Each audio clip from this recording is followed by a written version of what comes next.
तुम्ही आज सकाळी मी एक हे बघितला छोटा शॉर्ट व्हिडिओ, त्याच्यामध्ये ती नाविका कुमार जी आहे ती त्याला विचारते आहे निर्मला सीतारामनला. तर तुम्हाला असं वाटत नाही का की हे कुठेतरी आता बदलत चाललंय किंवा हे मुद्दाम पेरल्या जाते? काय वाटतं तुम्हाला त्याचं मत? नाही, नाविका कुमारांनी त्यांना असं वाटलं असेल की बा निर्मलाताई वित्तमंत्री आता फार हुशार असतील, त्या योग्य पद्धतीने उत्तर देतील. पण आता त्यांचे पराकला प्रभाकर आपण ओळखत असाल, त्यांनी ते पराकला प्रभाकर हे त्यांचे पती आहेत and they are all product of JNU. Parakala प्रभाकरने सांगितलं की ह्या बाईला काही कळत नाही अर्थशास्त्र. आपण महिलेचा सन्मान आपण वित्तमंत्री म्हणून एका व्यक्तीची चर्चा करतो, आपण महिला आणि पुरुषाची चर्चा करत नाही. पराकला प्रभाकर इज ऑल्सो इकॉनॉमिस्ट. पती आहे, पती पत्नीच्या पाठीशी उभा राहतो, या देशाची संस्कृती आहे. आणि पत्नी पतीच्या पाठीशी उभी असते. पण देशाच्या विरोधात एखादी गोष्ट जात असेल तर तीच पत्नी आपण विरोधात जाताना पाहिलेली आहे. तोच पती पत्नीच्या विरोधात जाताना त्याचं उदाहरण पराकला प्रभाकर आहे. पराकला प्रभाकरांनी सांगितलं की जगातला सर्वात मोठा फ्रॉड हा इलेक्ट्रोल बॉन्डचा आहे. सांगा मला किती मीडिया चॅनलवर चाललं. अदानीच्या संदर्भामध्ये स्पष्टपणे शेल कंपन्यांचे पैसे मॉरिशसवरून आलेले आहे. सांगा किती मीडियाने चालवलं. इथे तर एखादी गोष्ट म्हणजे एक मुस्लिम पोरांनी 3 मुलांना मारलं. दिस इज बॅड, रॉंग. कठोर सजा झाली पाहिजे. पण त्यांना मेसेज आला की तुम्ही जोशी म्हणून आहे कोणतरी PM ऑफिसला, ते देतात मेसेज. दिवसभर चाललं. आणि मग त्यांचे ते यमक साधून, म्हणजे कधी कधी तर चंद्रशेखर गोखलेंना लाज वाटावी इतके चांगले यमक हे. सुरेश भट असते तर कौतुक केलं असतं, पण त्यांनी सांगितलं असतं की देशासाठी करा तर चांगलं होईल. असे यमक लावून त्यांनी ती जी न्यूज, त्याची काय व्हॅल्यू. पण हाथरसची किती न्यूज चालवली, लखीमपूरगिरीची किती चालवली.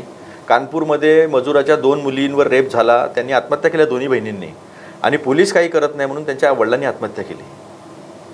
अंकिता यादववर रेप झाला आणि अंकिता यादवचे पुरावे मिटवण्यासाठी हॉटेल पाठवून टाकलं.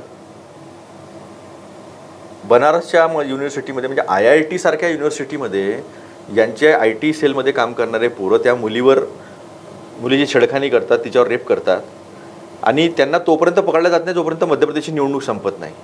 म्हणजे इतका नालायकपणा, इतका नीचपणा सरकारकडनं कधीच पाहिला नाही आहे. त्याच्यामध्ये अजूनही तो एक विषय आहे ना की ज्यांना शिक्षा झाली होती त्या याच्या प्रकरणामध्ये, त्या लोकांना हे सोडून देतात आणि त्यांचं स्वागत हार घालून करतात. आपण बिल्किस बानोचं बोलत आहोत. बिल्किस बानो सर, शेवटी महिला आहे, आणि महिलेचं संरक्षण हे संविधानिक कर्तृत्व आहे सरकारचं. म्हणजे सरकारला हे कर्तव्य पार पाडलंच पाहिजे. आता एका महिलेवर 5 महिन्याची प्रेग्नंट, तिच्यावर रेप होतं, तिच्या आईवर होतो, 3 वर्षाची पोरगी मारल्या जाते, 11 लोक घरातले मारल्या जातात.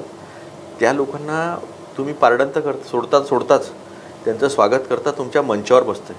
याचा अर्थ तुम्ही ज्या पद्धतीने वागून राहिलेले आहे त्यात स्पष्टपणे तुम्हाला दिसतं आहे की तुम्ही क्रूर लोक आहात, तुम्ही सभ्य लोक नाही, तुम्ही सभ्य समाजामध्ये सरकार चालवण्याच्या लायकीचे नाही, असाच त्याचा सरळ. आता कोर्टाने त्यांना काय सोडलं त्याच्यावर ऑब्जेक्शन घेतलेलं आहे आणि त्यांना सरेंडर व्हायला सांगितलेलं आहे. पण ते झालेत का सरेंडर? असं आहे की आता कोर्टाने याच्यामध्ये अजून जास्त कठोर झालं पाहिजे, कारण की संदेश जातो. पण कोर्ट आता कठोर झालंय ना, त्यांनी आता इलेक्ट्रल बॉन्डचं पूर्ण काढलंय ना या सगळ्या संदर्भामध्ये. आपल्याला असं वाटत नाही का की आता इलेक्ट्रल बॉन्ड नंतर PM केअर फंड जो आहे त्या संदर्भामध्ये सुद्धा कोर्टाने काही पावलं उचलली पाहिजे? बिलकुल. PM केअर्सचं फार मोठा फ्रॉड आहे, याच्यापेक्षा जास्त आहे असं अनेक लोक बोलतात. स्पष्ट मत आहे. आणि या देशाचा प्रधानमंत्री जर असं म्हणत असेल की PM केअर्स हा जो आहे हा RTI साठी ओपन नाही आहे, तर मग स्वतः पारदर्शकतेची जबाबदारी घ्यायला तयार नाही आहे.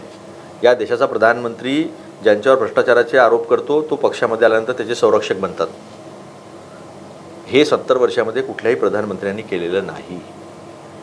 आज एक अग्रवाल नावाचे व्यक्ती आहे सर, आपल्याला एक रंजक माहिती सांगतो मी.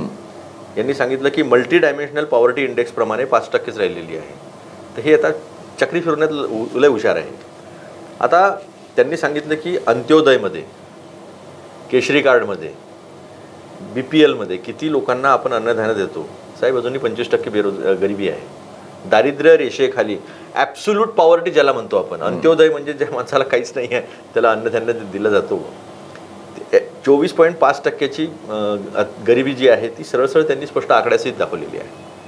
तर हे खोटं बोलणे आपल्या जनतेशी, हे खोटं काय झालं? हे तर म्हणतात ना की आम्ही 80 करोड लोकांना धान्य देतोय, मोफत धान्य, आणि पुढचे 5 वर्ष देऊ, म्हणजे कन्फर्मेशन देत आहेत का? कन्फर्मेशन देत, म्हणजे हे खोटं बोलतात आणि मीडिया त्याला प्रश्न विचारत नाही. मीडियाने जर दिवसभर गडकरींना प्रश्न विचारले की तुम्ही 232 करोड एका किलोमीटरवर घेतल्या, तर गडकरी घराच्या बाहेर निघू शकणार नाहीत. त्यांची इच्छा पूर्ण होऊ शकते. गडकरीचं झालं त्या, मी सिरियसली बोलतोय, त्यांची इच्छा पूर्ण होऊ शकते की मैं बाहर निकलूंगा नहीं, मैं किसी को चाय पिलाऊंगा नहीं, देशी विदेशी किसको दूंगा नहीं, मैं कोई ॲडव्हर्टाईज नहीं दूंगा. त्यांची इच्छा पूर्ण होऊ शकते. कॅगचा रिपोर्ट काढून फक्त मीडियानी त्यांना दिवसभर प्रश्न विचारायचे आहे, जे सत्य आहे ते बाहेर पडू शकणार नाही.